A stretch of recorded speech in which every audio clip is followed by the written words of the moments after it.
I just came back from NFDA, and I'm actually very happy to see that more and more vendors are jumping into the bandwagon of helping you guys get more positive reviews and to negate negative reviews.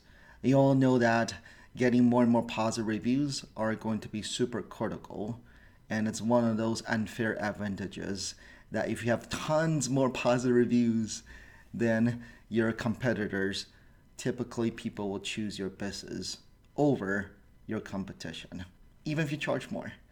So what I'm very happy to see is that more and more of them are providing and helping you guys automating the review generation process.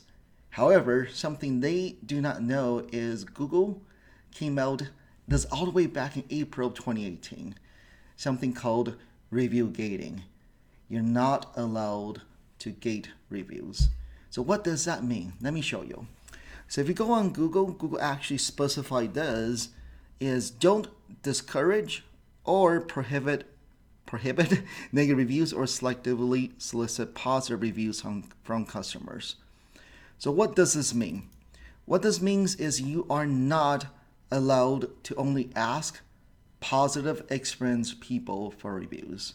So if you're using one of those automated solutions out there, typically these tools is they will survey the customers first, right? And it might be thumbs up and down. If you're happy with the service, then they will send you to review sites, right? And if you're not happy, if they click on thumbs down, then what they typically would do is bypass. They don't want you to go online and leave reviews. So typically once you click thumbs down, a form will pop up and you get to vent through those forms. So that is called review gating. You cannot ask only positive experience people for reviews. Even the negative experience people should be able to leave, right, negative reviews.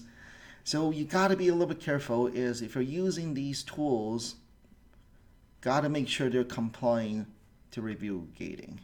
So if you're providing positive experiences, typically if you're running them through these review tools, you should still get, right, majority of the reviews that's being generated should be positive. And the whole goal of these review tools is helps you systemize the review process, which is very critical, but you shouldn't be doing review gating. So make sure that you go back and talk to your vendors and make sure that they're complying to review gating.